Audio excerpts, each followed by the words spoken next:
Product provided by Nintendo specifically for Xenoblade Chronicles X Definitive Edition. This is an emergency level 1 alert. Omega 1 restarting. Alpha 1 genome restructuring. Confirming exon replacement. Base code 85 million. 100 million. Its speed is overwhelming. Alpha 1 to raise your central. Access confirmed. Initializing fake net. Disconnected. Activating emergency shelter. Denied. Contamination is spreading widely. Captain. Cut off the cables manually. Roger. Activating self-destruct bolts. Confirming. No good, nothing happened. Omega 1, they are attacking. We can't stop them. 98% of our weapons have been taken over. The autopilot system Faust has been accessed, and its phase space logic is being rewritten. Ergo area is increasing. An internal plane is forming. Switching to space displacement mode. Alpha 1, confirming transfer of coordinate codes. Coordinates input, coordinate NX128, EZ061, the main planet. Damn. So they're planning on attacking. Engine room. Activate the emergency sealing system. Engine room. Engine.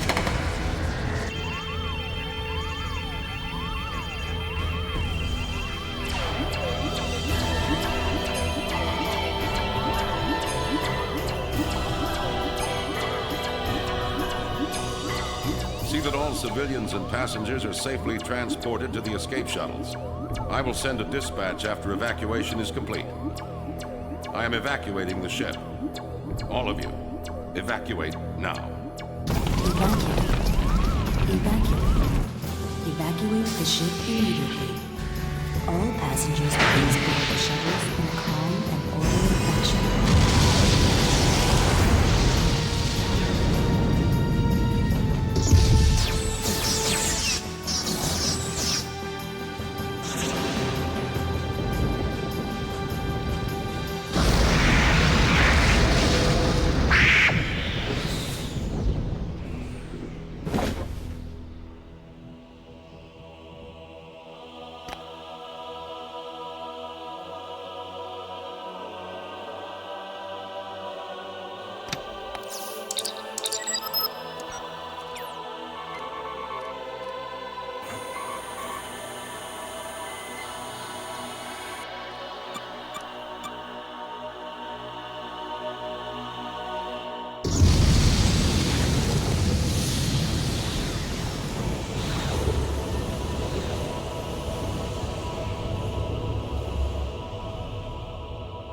What do you do when you have a story you want to tell that's so grandiose and epic, but you only have one game to do it? A game, by the way, that is rushed out the door, cobbled together, and you're not even able to flesh that out fully. Many would give up. They would throw in the towel and move on, but not the writers of Xenogears though. Not the people that would go on to become Monolith Soft. But you see, they realize something. Hey, we have our perfect work here. We have time, we have the vision, and we also have the green light to make even more games. We may not have the rights to Xenogears, but what if we just retold our story? But this time, we do it from the beginning. What if you then spend the next 24 years just to tell episode 1? What if you're finally able to give the depth to episode 1, and now under Nintendo, you have finished the Klaus saga. You have tied everything together and fleshed the story out so extremely, with even bringing what many once considered a spin-off back with a definitive edition that fully ties everything together. What do you do then? Well, naturally, you move on to episode 2. Xenoblade Genesis, the next game in the Xenoblade franchise, very well may be Monolith's next attempt at expanding Perfect Works. Hello everybody, it's your boy Jmulls. And funnily enough, Xenoblade Genesis isn't the first time we've encountered the word Genesis in Xeno. I gotta tell you, when I first heard about this theory after I uploaded yesterday's video, I almost smacked myself in the head just in befuddlement.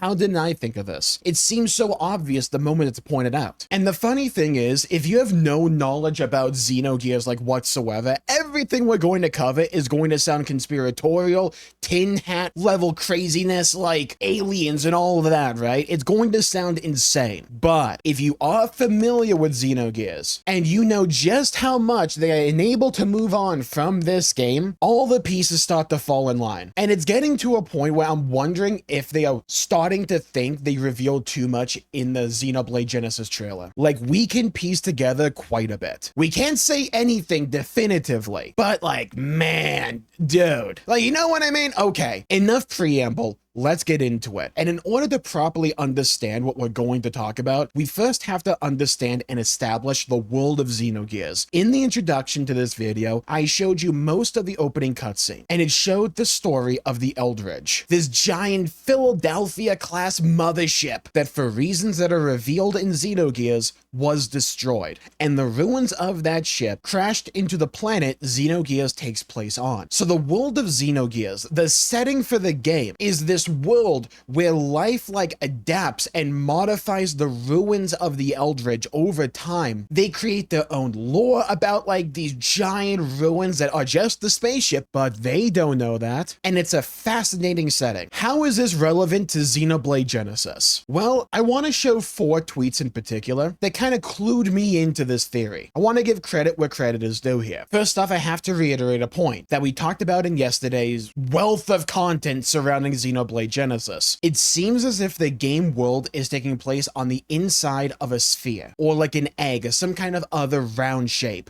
You can see the world like curve up on the horizon. And if you go to the minute 21 mark in the video, when it's talking about dragons and all that, and really trying to hammer in this fantasy setting that they're trying to instill into you as the viewer, in the background is just a giant spaceship. Like, that's just what that is. And like, knowing Monolith, I can't see it being anything else other than a giant spaceship. Look at the various segments. You can see these like lines carved into the face of it. It even has like fins. It's like, look at this. And surrounding this giant crashed spaceship is a giant crater. That doesn't look natural. There's nothing about this that looks natural.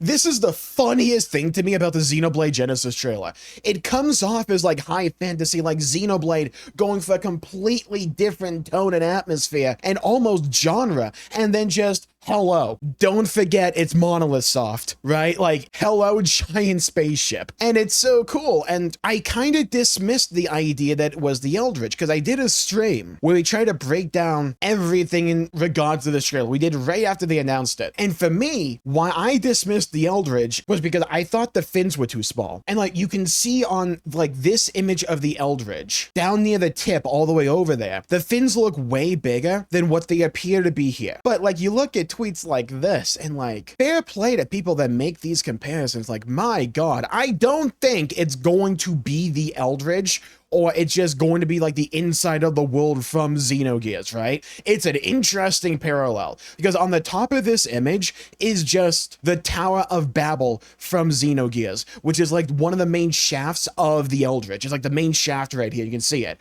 So the idea with like this hollowed earth, hollowed planet theory that we have for Xenoblade Genesis is that it's just poking all the way down into the planet. That's just a really funny visual. I love this like visual showcase for how it happened as well. Like, you got a spaceship with a bunch of things on it, crash lands into like this hollowed planet. You got the tip pointing out, and then all the doodads, like the 6 suns and the people, are able to populate the inside of the planet. Like, legit, I am not gonna be surprised if there's a main plot point in this game, probably in like the second arc or something, or like in the second half of the game, where we go inside this giant structure and we realize, bro, we can keep going down on this thing. Like, pause first of all, but we can keep going down. And then we pop out on the other side of like the Eldridge, like maybe in the main bridge or like at the rear of the ship or something. And then we just realize, bro, we're inside a planet. It's like, what's going on here? Why am I seeing actual stars here and not just like motes of ether and like 6 suns and all that? Monolith love They absolutely adore unreliable narrator.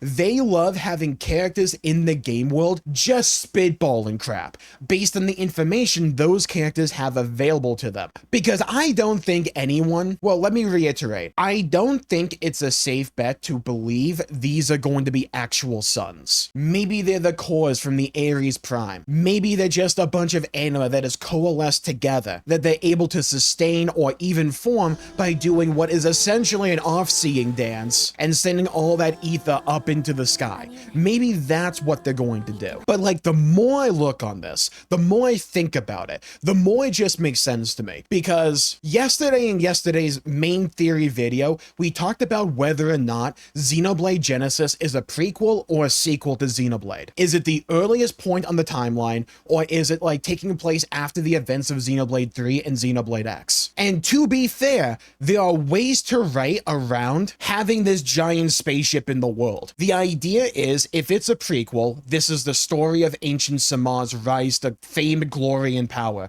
For those who don't know what Ancient Samar is, play Xenoblade Chronicles X Definitive Edition. I'll make a video at some point going over the information we have on them, but the TLDR for them right now is they are this giant multiversal empire from the past. Like, they are the big dogs on the block. Like, the bad guys that you play against in chapters 1 through 12 of Xenoblade X, they're only like a small like criminal offshoot of the larger modern day Samarian empire, not even the guys from the past. So the idea is, if Xenoblade Genesis is a prequel, it's telling the story of Ancient Samar's rise to power, how they become so technologically affluent and how they become so influential in the universe and just overall so powerful. They go from like this high fantasy medieval setting to, haha, we're like a Doctor Who faction. And the way you could like write around having this giant spaceship is that you can go even further but beyond like Ancient Samar, and there was another spacefaring civilization or something. You just like keep going back, right? That is entirely possible. But what I think is arguably a bit more compelling to me, a bit more likely, the more I think about this, if this is a sequel, if this is following the events of Xenoblade 3 and Xenoblade X, maybe it happens in parallel, but for the sake of conversation right now, and also for the sake of our own mental sanity, let's say it's a follow-up. Well, funnily enough, in Xenoblade, they've referenced Philadelphia-class motherships before. That's what the Eldridge is from Xenogears, by the way. Philadelphia-class. They've actually made that reference before in Xenoblade. This tweet reminded me. Remember the radio scene from Future Redeemed in Chapter 5? Taking 480,000 settlers to the Eta Carinae Nebula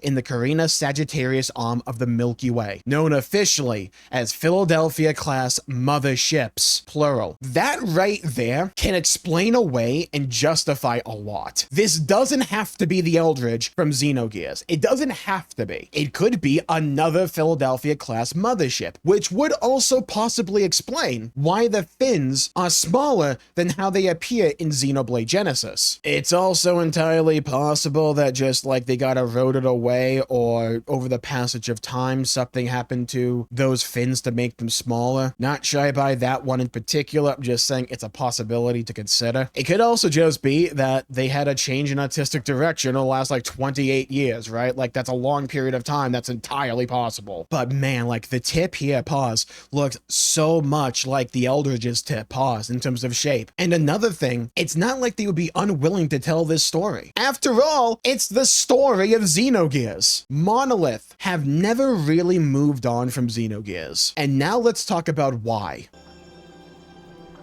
These are the two most important pages for Xenolore of all time. Nothing is comparable. Now, what are they? For those who don't know, Xenogears wasn't made by Bandai Namco or Nintendo. It was a Squaresoft game before the days of Monolith Soft. And a book was put out basically just detailing a bunch of story and lore and art for Xenogears as a game. Within that book, called Perfect Works, you can find these two pages, which essentially detail the timeline of the story Xenogears is going for, but not just of the game itself. You see, Xenogears as a game is only episode 5 5. Now that's very interesting, because if you have a one-off game that was originally pitched, to my understanding, to be the story for Final Fantasy VII, but was rejected and just turned into its own separate game, telling the story of episode 5 out of 6, really interesting, right? Like, you would probably think you would do episode 1 for the beginning, or you would do episode 6 as that would be the grand finale, right? Well, that's not what they did. They did episode 5. And when you actually read the blurbs here, it covers a story like 15,000 years in the making, but also heavily references the events of the history of Xenogears, characters, known things, elements of the story of Xenogears. But when you take a step back, they also present a rubric to tell a singular story. A beginning, a middle, a lot of middle, and an end. This is not my theory. This has been around for a long time. But the idea is that Xenosaga and Xenoblade, they're not episode 4, they're not episode 3, they're not episode 6. Okay, well, actually, Torn of the Golden Country is episode 4 in terms of narrative structure. Kind of like put that to the side for right now. We're talking about like Xenoblade and Xenosaga holistically here. But the idea is that they're both episode 1. That episode 1 for the modern story is covered by Xenosaga and Xenoblade. Why is that? Let's read the blurb. Episode 1, Era of Interplanetary War. 15,000 years before the story, humankind set out from Earth and discovered a hospitable planet in the Archer constellation M24. It became known hereafter as Neo Jerusalem, and once again, humans headed for the abyss of space. As a result, humanity enlarged the circle of living things to encompass almost the entire galaxy, approximately 10,000 years ago. At the same time, the interplanetary war which had broken out intensified. The universe became the stage for the devastation caused by the winds of war. The Deus system, which appears in the story, was developed in this era.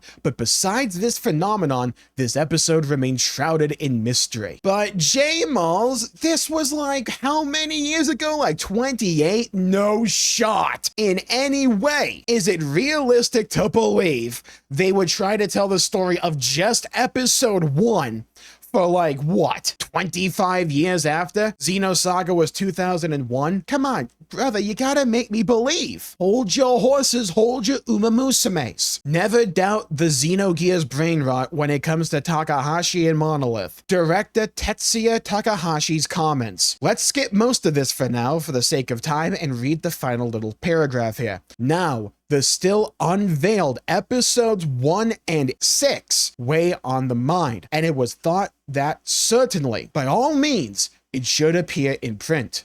The transition from fragmentary stories to finished product shall come about gradually. One way to make this come about would be to ask Zohar, please, and see what happens. He basically just said here, episode 1 is going to be told gradually, and I think over the course of 25 years is freaking gradual. And this is the funny thing to me. When it comes to episode 1, right here, one of the biggest tragedies when it comes to Xenosaga was that it got cut short, because episode 2 just didn't do that well. They wanted to tell, I think it was like 6 or 7, yeah, no, like 6 or 7 games for Xenosaga, but they had to cut it off at 3. Well, someone probably should have told them that, because here's the thing when it comes to all of this. We know because of the events of Xenoblade 1 and 2, the world was Earth, but because of the Klaus event, it was split in twain. Well, that's the funny thing. While Xenoblade tells the story of what happened to Earth throughout that entire time, Xenosaga tells the story of humanity out in the stars trying to find their way back home, trying to find a way to what they call Lost Jerusalem, but Lost Jerusalem is Earth. So that's the funny thing about having Xenosaga and Xenoblade in parallel. One tells the story of humanity out in the stars, trying to find their way back home, find their way back to Earth, wondering what happened to it.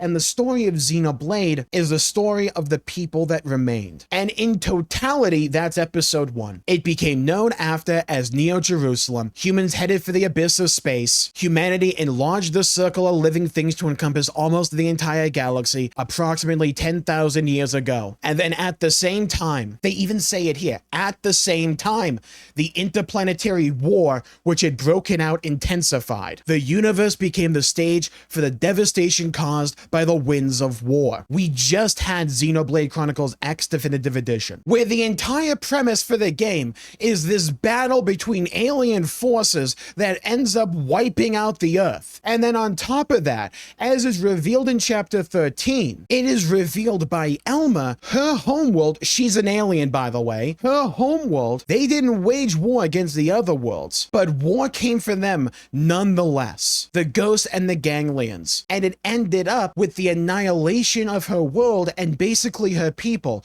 where she had to leave her planet, travel the stars, find other descendants of ancient Samar, humanity, and try to get them in a position to where we wouldn't have the same ending her people did. So in a way, you can view the story of Xenosaga and Xenoblade. By the way, the ghosts from Xenoblade X are basically just the Gnosis from Xenosaga. I know it sounds a little bit crazy, but like Saga Episode 1, funnily enough, kind of addresses the discrepancies that exist between the two. They're either the exact same thing or they're very closely related, but I digress. Xenosaga and Xenoblade take place what we assume to be in parallel, and they both essentially just holistically tell the story of episode 1. Why am I yapping about this? Look at the title of episode 2, Time of the Genesis. Does that ring a bell? There are times when Monolith try to be subtle. I don't know if this is one of those times.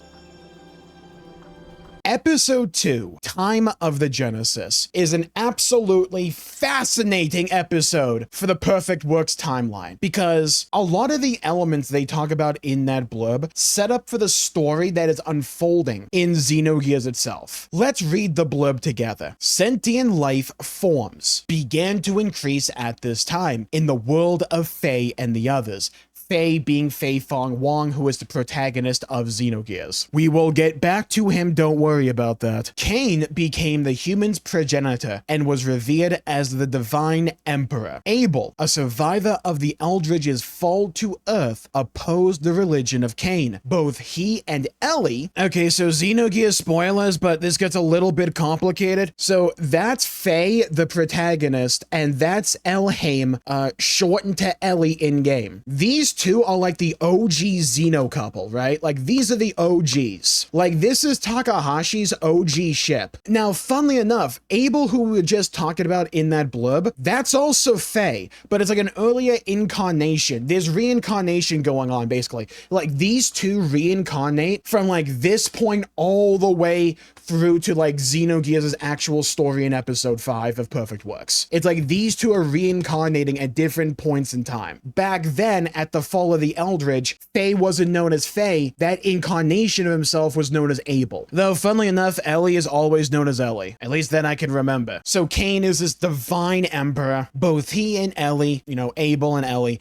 began to grope paths for a new way of life. This is the background for episode 2 as the story advances. At that time, it was thought that Cain's own mission was to bring about the resurrection of Deus, a big bad guy machine in this game, long story, and that he did not seek humanity's freedom, the main point of the story. I have to spoil Xenogears. Granted, I'm not going to feel too bad about that, as a game from 1998 after all, but one of the twists, one of the many twists in Xenogears itself, is that Cain, funnily enough, was on our side. Like, he's actually a bit of a bro. We didn't know that. We thought he was just supposed to be like the big religious leader that's the bad guy, right? Like, they make him look evil and all that. Can I find a picture of him? Like, you look at this dude and you think supervillain, right? Like, you don't think, oh, he's actually like our biggest supporter. He's actually like the biggest bro possible. And he betrays the villain at like some point throughout Xenogears. And it gives us just like enough cushion to actually go through with our grander plans that we concoct and machinate throughout the game in order to like save the day and all that. But episode 2, Time of the Genesis, essentially details the start of the world for Xenogears. The Eldridge has like been destroyed. Its ruins now scatter across the world of Xenogears. The few bits of life that did survive the fall of the Eldridge start to move out and propagate. It's this big transitionary event that takes us from the way everything was in episode 1 and before into this timeline that's going to just move us towards the events of Xenogears. They can't say Xenogears is canonical, right? Like, they don't own the rights to Xenogears.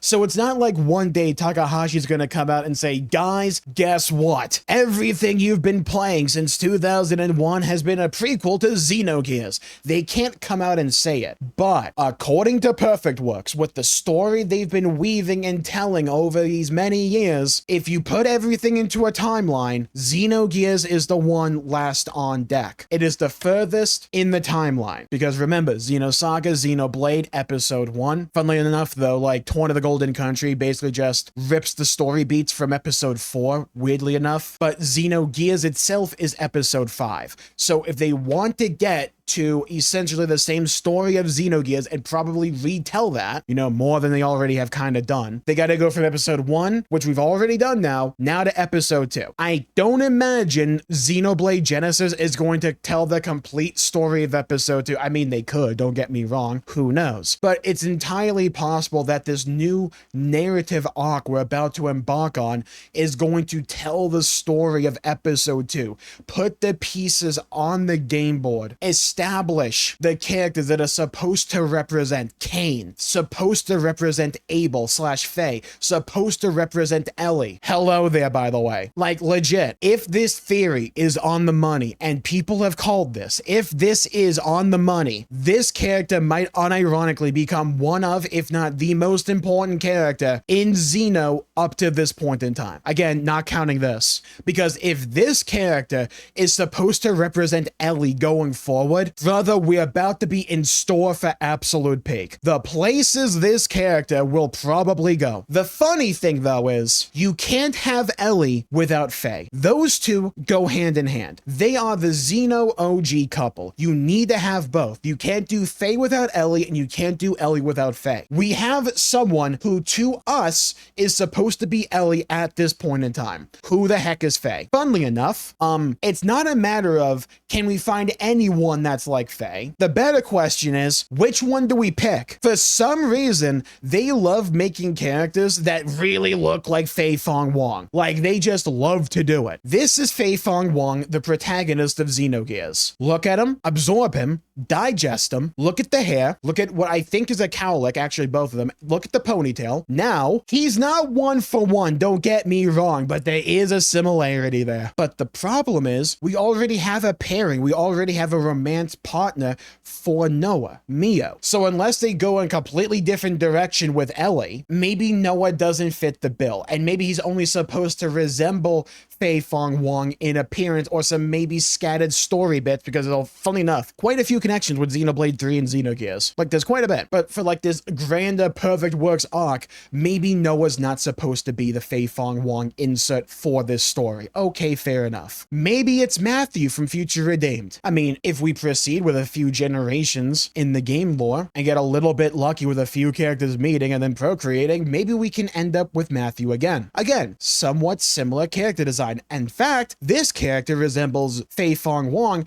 arguably even more in terms of tropes than you could argue with Noah, because you have the ponytail, you have a very similar character design, but this dude is also a bare-knuckled brawler. Faye is a martial artist as well. He punches and kicks people in really entertaining fashion, by the way. Seriously, if you can play Xenogears, the game's awesome. Matthew's a big fan of punching people as well. But maybe it's neither of them. Maybe Xenoblade Genesis. If we go off the timeline from Perfect Works, 5,000 year difference. If we're that far into the future, maybe characters like Matthew and Noah are just off the table. They're supposed to be references to Faye, supposed to look similar, but they're not supposed to represent him in the grander story going on. Okay, fair enough. Well, that kind of leaves us with two possibilities. One, we haven't seen the Noah for we haven't seen the Faye for Xenoblade Genesis and for the future yet. Wait a minute, who are you? He's interesting, but maybe this isn't supposed to be the Faye Fong Wong. He looks a little bit too old, in my opinion, to pair with like Ellie. Could they still do it? They could. Maybe this is just like not a flattering angle for him. You know what they say, the camera ages you up by like 5 to 10 years, trust.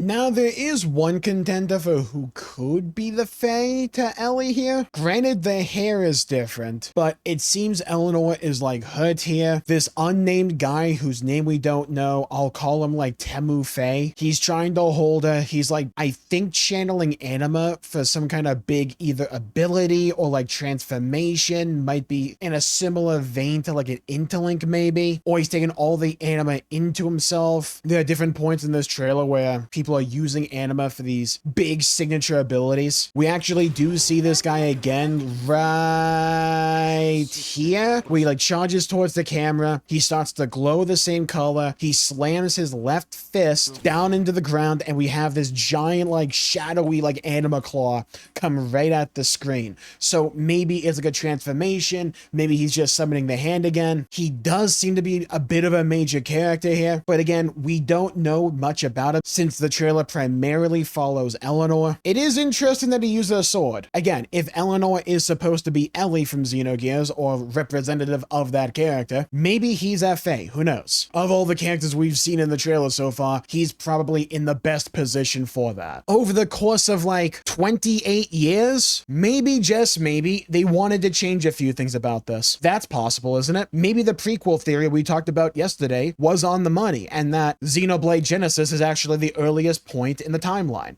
And maybe they swapped episode 1 and 2 for whatever reason when it comes to Perfect Works. Or maybe they are calling it Xenoblade Genesis for the reasons we talked about yesterday and not because of the Perfect Works thing. I find it hard to believe they didn't at least look at this or at least consider it, but it's possible, right? At this current point, we don't know anything definitively. We don't even know for sure this is a spaceship, let alone like a Philadelphia class mothership. Maybe it's something else. Maybe it's just a building somebody decided to make one day, and it just happens to look like a giant spaceship coming out of this world, which is basically Hollow Earth. Maybe, just maybe, ignore this cloud in a completely different direction of these other clouds, but like maybe, just maybe, this isn't even on the inside of the planet, and this is like on the outside of the planet that we go to at some point over the course of the game, and it's just poking out like this in a way. Maybe that's what it is. We don't know anything definitively, but man, it's sussy. It's really sussy. And with how much we know they love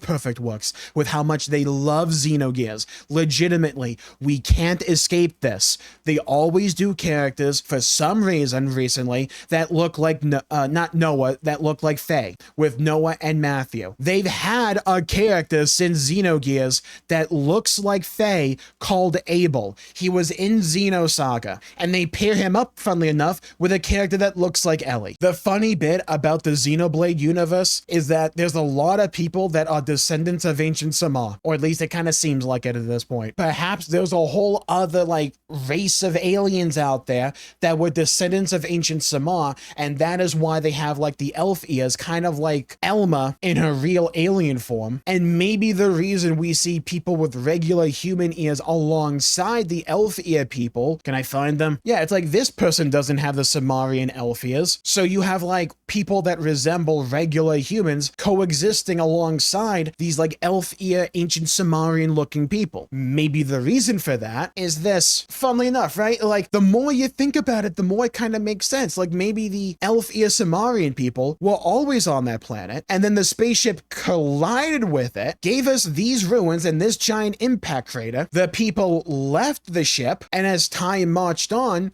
now we have people that just coexist with each other, that have the pointy ears and have regular human ears that are more rounded. Maybe it's some other explanation. There's a lot of different directions they can take this. This is one of the things I find so fascinating by this trailer, because they showed us so much. They showed us so many little things that are so interesting. It's like, hey guys, you think this is a fantasy story? Psych, here's a Philadelphia class mothership, or is it? By the way, here's the Numa sword for some reason. Is this the story of ancient Sama? Is this a giant prequel to everything that's going to explain the origins to like every main concept in Xenoblade and Xenosaga? Or is this a continuation of the story we've been telling since like 2001? You could argue back in 1998 with Xenogears, and we're moving on from episode 1 to episode 2 of the timeline we like talked about all those years ago, and we're finally moving on to a new Genesis Episode 2, Time of the Genesis. Maybe that's what we're doing. My God, the fact we're able to have all of these questions and we can feel as if we know something, right? It's like when we get the answer to what all of this is, we're going to look back on this trailer and go, oh,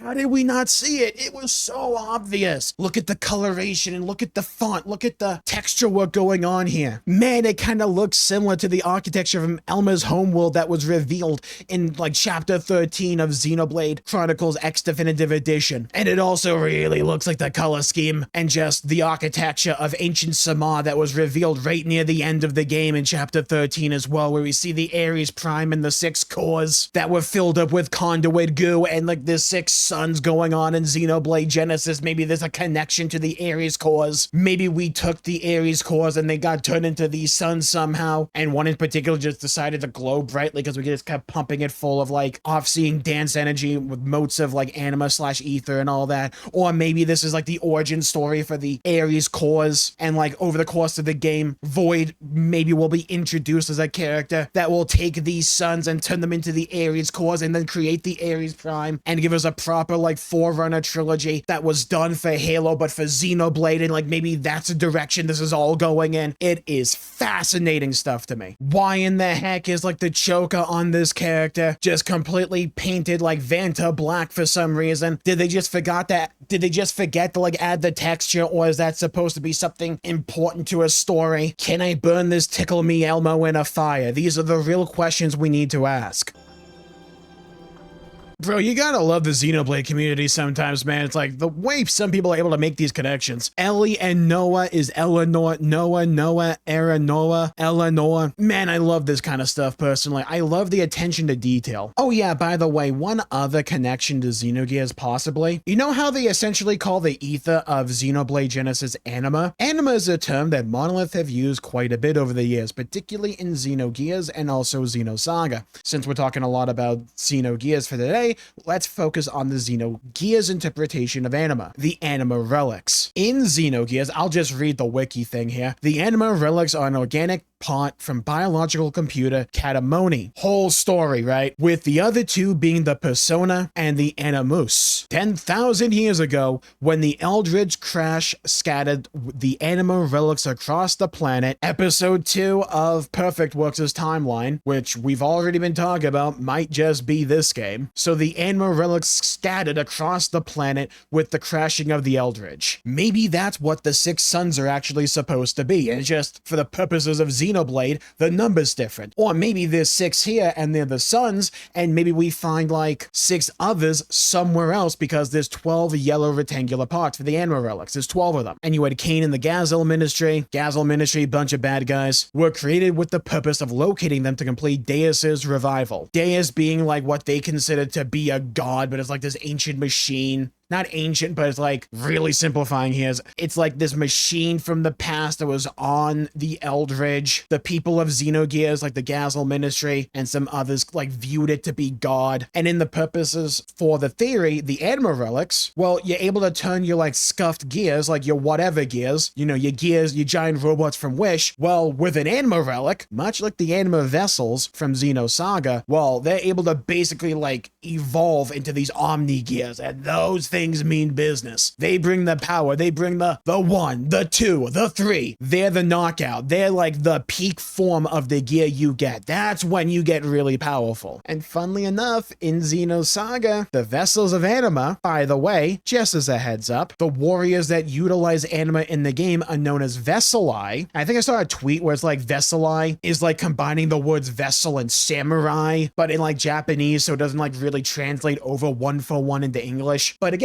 Veseli utilize anima. In Xenosaga, you use the vessel of anima to turn your giant robot into an ES, which is basically that game's version of an Omni Gear. So in both Xenogears and Xenosaga, anima, the anima relics, or the vessels of anima are used to transform a giant robot into an even better giant robot. Maybe a storyline that's going to be developed and fleshed out in Xenoblade Genesis will be that, hey, we have this anima that the people have been using for war and for other purposes, but maybe, just like funnily enough, this tweet kind of suggests maybe it was brought into this hollow world from the crash ship, from this thing, dispersed throughout the world. Some of them would remain kind of concentrated and form the six suns. Maybe a bunch of others were like broken up and scattered to form the stars that they view, or that were used for like this permeating field of anima that people are able to utilize, or divvied up into these anima crystones. And over the course of the game, they're going to realize, hey, we can form these anima relics and get their true form back, and maybe we can utilize them in interesting ways, possibly with giant robots that we find throughout the game world or in this thing, who knows? It's something worth considering. I wouldn't be surprised if a big fake out in this game